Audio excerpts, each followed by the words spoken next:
እኔ ገበሬ ነኝ አለ እግዚአብሔር። አዎ ግንዱ ደግሞ ልጄ ነው አለ። ለማፍራት ምንም አልተጠየኩም፣ ግንዱ ላይ መኖር ብቻ ነው የተጠየኩት። ከላይ ዝናብና በረዶ ወርዶ መሬት ከተቀበለች በኋላ ጸጥ አትልም። ተዛስ ለሚያርሱባት ደግሞ ፍሬ የምትሰጥ በረከትን ትቀበላለች ይላል። እንዴት አይነት የተባረከች መሬት ናት እቺ መሬት! የሰው ልብ ነው አፍተሮል፣ ያው በመሬት የሚያቀርበው የሰው ልብ ነው። ጌታችን ኢየሱስ ክርስቶስ ጎናቸው አርሶ ለእግዚአብሔር ቃል ምላሽ ስጥ በሉት።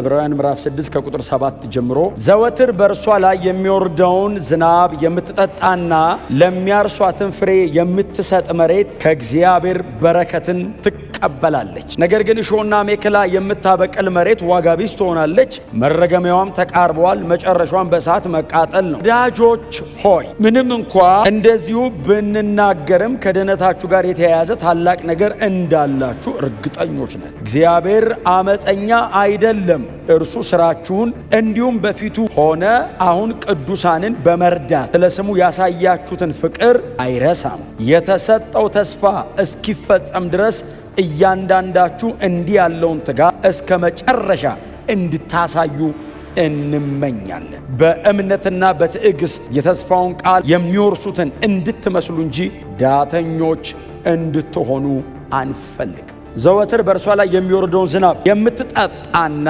ለሚያርሷት ፍሬ የምትሰጥ መሬት ከእግዚአብሔር በረከትን ትቀበላለች ይላል። እንዴት አይነት የተባረከች መሬት ናት እቺ መሬት! የሰው ልብ ነው አፍተሮል፣ ያው በመሬት የሚያቀርበው የሰው ልብ ነው። ጌታችን ኢየሱስ ክርስቶስ ምድር ላይ ባገለገለባቸው በነዛ 3 ዓመት ተኩሎች ከሚያስተምራቸው ትምህርቶች መካከል እግዚአብሔርን ቃልና የሰው ልብ ደግሞ እንደ መሬት ወይንም እንደ መልካም መሬት በተለያዩ በ4 አይነት መሬቶች መስሎ የሰው ልብ አቅርቦት ያውቃል። የእግዚአብሔር ቃል ጄኒውን ነው። የእግዚአብሔር ቃል መልካም ነው። የእግዚአብሔር ቃል ዘላለማዊ ነው። የእግዚአብሔር ቃል አይለዋወጥም። የእግዚአብሔር ቃል ለዘላለም ሕይወት የሚያበቃ ነው። የሚቀበለውን መሬት ግን ጌታ ኢየሱስ ክርስቶስ አቅርቦት ያውቃል። አንደኛው መልካም መሬት የተባለው ያፈራው፣ ሌላኛው መልካም መሬት ተብሎ ደግሞ እሾክ ያለው አይደል፣ በኋላ ላይ ባለጠግነትና አንቆ ያዘው በቀለ፣ በጣም በደስታ ወጣ፣ እንዳያፈራ ደግሞ ካደገ በኋላ ኦሬዲ ካደገ በኋላ ደግሞ ባለጠግነት ያዘ የተባላለ። ሌላው ደግሞ መንገድ ዳር ይወደቃል፣ ሌላው ደግሞ ጭንጫ ላይ ይወደቃልና እንደ መንገድ ዳር የሆነ ልብ አለ። ዝም ብሎ ሲዘራበት ፕሬዝ ጋድ ብሎ ተቀብሎ ወደ ውስጥ አያስገባም።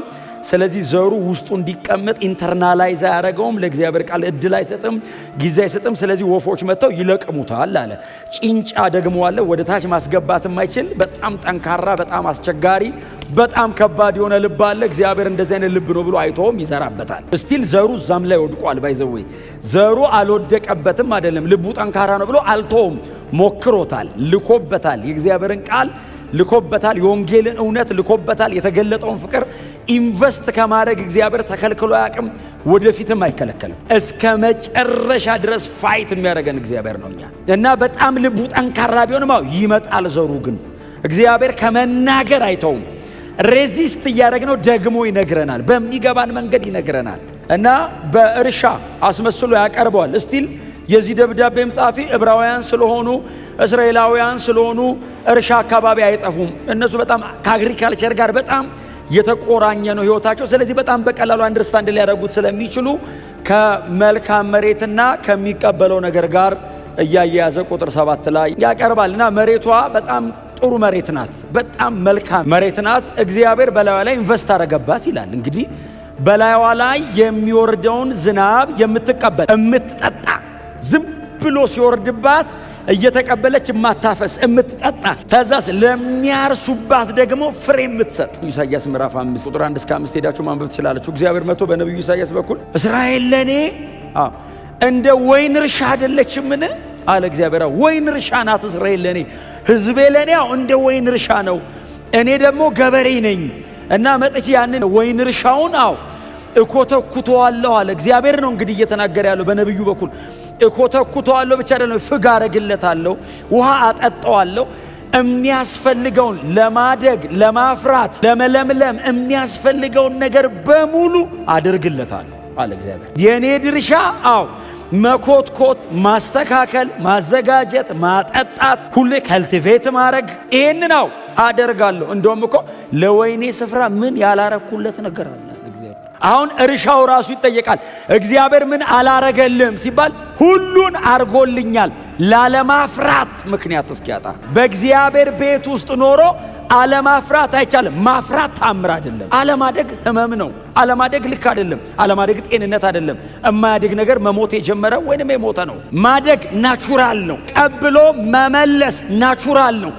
መሬት ዝናብ ሲዘንብበት እንደሚጠጣ እንደሚቀበል፣ ቀጥሎ ለሚያርስበት ምላሽ እንደሚሰጥ እንደዚሁ ነው አለ እግዚአብሔር። ኢሳይያስ 55 ዝናብና በረዶ ከሰማይ እንደሚወርድ ምድርንም እንደሚያረካት ታፈራና ታበቅል ዘንድ እንደሚያደርጋት ለዘሪ ዘር ለበላተኛ መብል እንድትሰጥ እንደሚያደርጋት ቃሌ እንዲሁ ይሆናል። ከላይ ዝናብና በረዶ ወርዶ መሬት ከተቀበለች በኋላ ጸጥ አትልም። ለሚዘራ ዘርን ለበላተኛ መብልን ትሰጣለች አለ።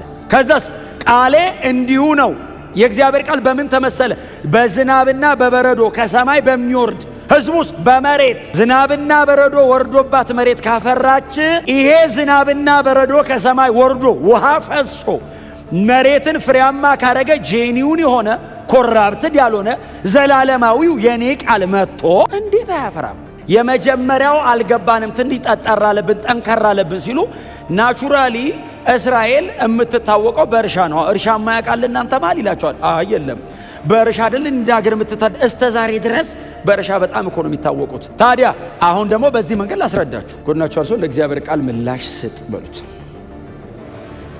እግዚአብሔር ገበሬ ነው፣ የእርሻ ባለቤት ነው እግዚአብሔር። መጽሐፍ ቅዱስ ላይ እናንተ እርሻ ናችሁ ካለ እግዚአብሔር ገበሬ ነው። ገበሬ ፍሬ ፈላጊ ነው ባይዘዌ። ገበሬ ፍሬ ሲፈልግ ባይዘዌ እንደ ውለታ እየቆጠረ አይደለም ፍሬ የሚሰበስበው። እግዚአብሔር አብ ገበሬ ነው፣ ፍሬ ፈላጊ ነው። ህዝቡ መሃል ይመጣል። ለምን? የለፋውን ልፋት ያውቃል። ግንድ ደግሞ አለ። ግንዱ ደግሞ ኢየሱስ ነው። እኔ ገበሬ ነኝ አለ እግዚአብሔር። ግንዱ ደግሞ ልጄ ነው አለ። እና እናንተ ደግሞ በግንዱ ላይ ያላችሁ ቅርንጫፎች ናቸው አለ። አይሁዳውያን ሲያነቡት ቀጥታ የበቀሉ ናቸው ግንዱ ላይ። እኛ አሕዛቦች ስናነበው ትራንስፕላንት ተደርገን ነው። ወይራው ነው ግንድ ላይ ተጣብቆ የወይን ያፈራው። አለማፍራት አትችልም። መሬቱ በጣም ፈርታይል ነው። ግንዱ ኢየሱስ ነው። አሁን እግዚአብሔር ከመሬትም ከግንድም ጋር ጨርሷል። ግንዱ መስቀል ላይ ሞቶ አስደስቶ ጨርሷል። እግዚአብሔር አልቲሜትሊ ደስ ብሎ ጨርሷል በኢየሱስ። እንደዚህ ደስ ሊያሰኘኝ የሚችል አልነበረም፣ ወደፊትም አይኖርም። ጨርሻለሁ ደስታዬን አለ እና ከግንዱ ጋር እግዚአብሔር ዲል አድርጎ ጨርሷል መስቀል ላይ። ከማጋ ነው ከዚህ በኋላ የሚያወራው? ከቅርንጫፍ ጋር። እግዚአብሔር አሁን ከኢየሱስ ጋር በምንም ጉዳይ አያወራም፣ ከኔ ጋር ነው የሚያወራው። አፈራ ወይ ነው የሚለኝ።